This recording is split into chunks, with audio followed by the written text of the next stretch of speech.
Buenos días, mi nombre es Eduardo Acero, soy residente de terapia. La primera plática de hoy va a ser acerca de la historia, ¿no? Para hablar de la historia de ECMO tenemos que hablar primero de la historia de la circulación extracorpórea, ¿no? Que pues, fue el papá del ECMO. Los primeros reportes, ¿no?, de intentos de membranas o de oxigenación extracorpórea son de los 1800, ¿no? Aquí lo que intentaban era sangre a la que le quitaban la fibrina en globos llenos de aire y agitarlos, ¿no? O sea, hacer burbujas para que así, o sea, evitar, sin membrana, pero tratar de hacer algún cierto intercambio gaseoso. 10 años después, se obtuvo la primera perfusión artificial de un órgano, que en este caso fue un riñón con un oxigenador de este tipo, ¿no? Ya después veremos, bueno, ya sabemos todas los contras, ¿no?, que tienen los oxigenadores de burbujas.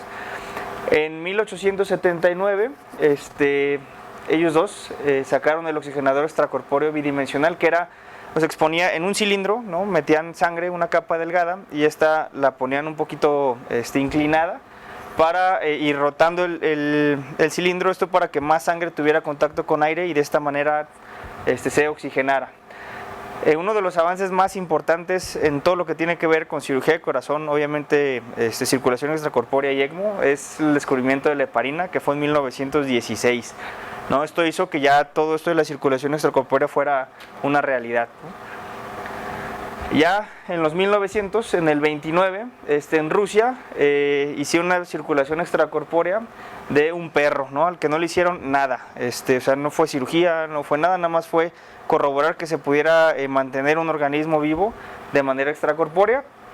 Y en el 52 ya este equipo sacó el primer oxigenador de burbujas para utilizar en ya animales grandes, ¿no?, y obviamente en seres humanos. En los 40, las únicas cirugías que se podían hacer de corazón eran las que no necesitaban circulación extracorpórea, o sea, cierres de conducto arterioso, reparación de coartaciones, algunos shunts en cardiopatías congénitas y con comisuratomías mitrales cerradas. Conforme todo esto, o sea, la tecnología fue avanzando, ya en los 1950, ya hubo los primeros reportes de casos de seres humanos tratados, ¿no?, ya con cirugía con circulación extracorpórea. Todos los reportes de casos en esta década fueron en 6 centros, en total fueron 18 pacientes y se murieron 17. Y los oxigenadores que reportaron en esta década fueron de film 8, burbuja 4. Esto ahorita vamos a ver más o menos de qué se trata, o sea, llegaron a utilizar como oxigenadores pulmones de changos, ¿no? Y un pulmón autólogo, o sea, utilizando nada más la bomba sin oxigenador con los mismos pulmones del paciente. O sea, solo fue un caso. ¿Cuáles fueron los principales problemas que se encontraban con todos estos modelos? El embolismo aéreo, la coagulopatía posoperatoria, a pesar de que ya se utilizaba heparina, que solo entraban a los protocolos pacientes que ya estaban fuera de cualquier otro tratamiento, ¿no? O sea, los pacientes más graves que ya ningún otro centro aceptaba eran los que entraban a cirugía, entonces eran pacientes que de por sí tenían muy mal pronóstico. Y los errores diagnósticos en esta época, en ocasiones contaban con cateterismos, pero todavía no existía el ecocardiograma. Entonces hay muchos reportes donde entraban con un diagnóstico quirófano y a la hora de abrirlos tenían otro, ¿no? Esto pasaba mucho con las CIAs, ¿no? O sea, que entraban con diagnóstico de CIA o conductos que encontraban. O sea, lo único que tenían ellos para detectar todo esto eran los soplos, ¿no? Entonces había muchos errores, muchos pacientes tenían esta como causa de defunción.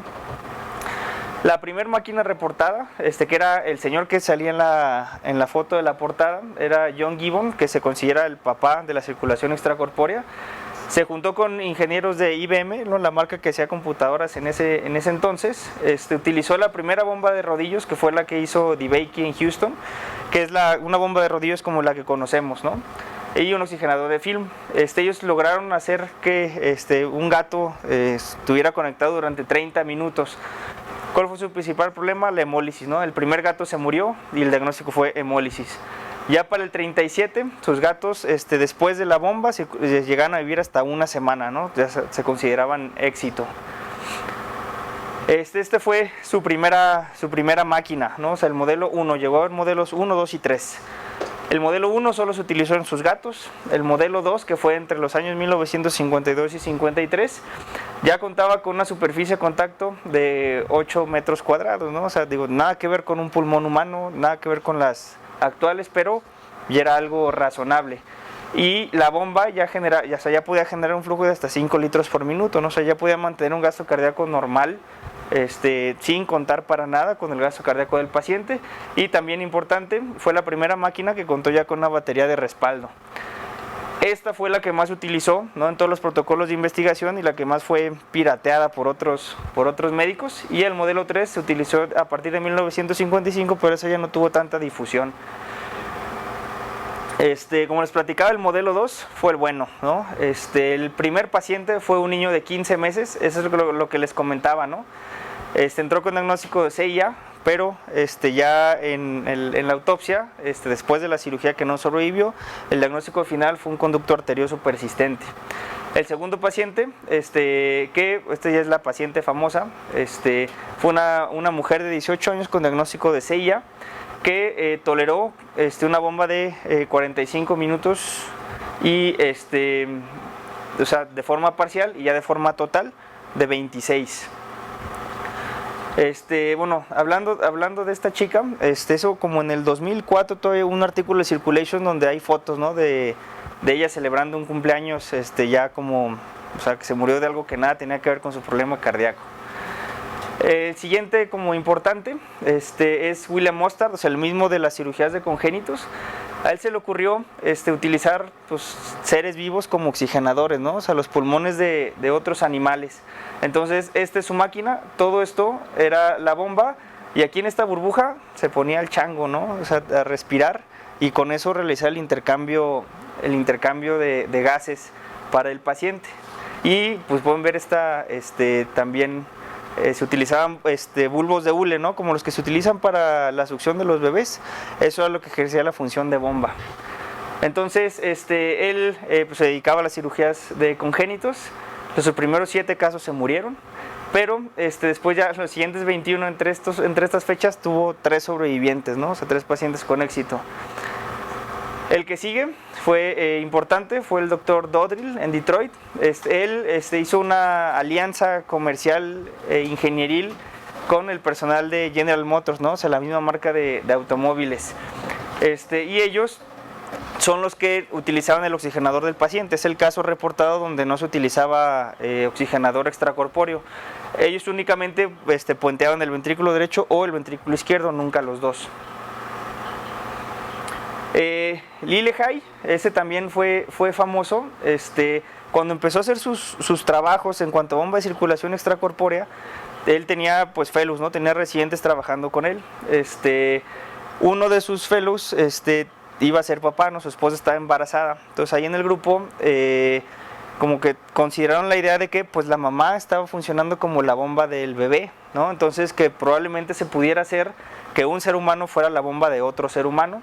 Y así fue como sacó la técnica de circulación cruzada, en donde los papás eran las bombas de los niños, ¿no? ¿Cuál era el problema? Que pues se necesitaba un paciente adulto para una circulación pequeña, ¿no? Un bebé o un niño, porque ya de adulto a adulto ya no era suficiente un solo corazón para mantener el gasto de 2 organismos. Su primer paciente fue un niño de 1 año con una CIB, su papá fue la bomba. Sobrevivió a la cirugía y se murió de neumonía. Sus siguientes 2 pacientes también fueron padres e hijos, ¿no? Los siguientes 2 también fueron cierres de CIB y sobrevivieron. ¿Cuál fue el problema? Que fue criticado porque pues, era la única cirugía que puede tener un 200% de mortalidad, ¿no? O sea, el paciente y la bomba.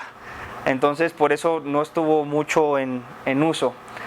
Él tiene el crédito de haber hecho el primer cierre de CIB, la primera reparación total de un falot y de un canal AB, ¿no? Con esta técnica. Finalmente, él es el que tuvo, o sea, parece entonces la mejor tasa de sobrevida de todos los que intentaban hacer circulación extracorpórea, ¿no? Sobrevivieron pues, más de la mitad de sus pacientes. El que sigue, también importante, fue de Waal. Se le acredita también como uno de los avances más importantes en cuanto a la oxigenación. Él trabajó con Lillehei, el doctor pasado, en su laboratorio. Él se reconoce como el primer perfusionista, ¿no? Él a lo que entró a trabajar con Lillehei era nada más encargarse del paciente bomba, ¿no? Él no tenía nada que ver con la cirugía, no tenía que ver nada más que a cuidar al paciente bomba. Entonces por eso se le conoce como el primer perfusionista como tal. Él se dio cuenta, que, como les platicaba, que los flujos en la circulación cruzada no eran suficientes para mantener un adulto con otro adulto. Entonces que había que buscar otra manera para poder operar gente mayor. Entonces él, utilizando las ideas previas de oxigenador de burbujas, intentó hacer una bomba que incluso después fue desechable, ¿no? Entonces, Denton Cooley, también un cirujano cardiovascular de Houston que murió hace 3 o 4 años, dijo que su idea, ¿no? O sea, entre Lillehei y de Waal, fue la que, bueno, o sea, la frase actual, o sea, tal cual dice que llevaron el abrelatas al picnic de la cirugía cardíaca, ¿no? O sea, como que algo básico.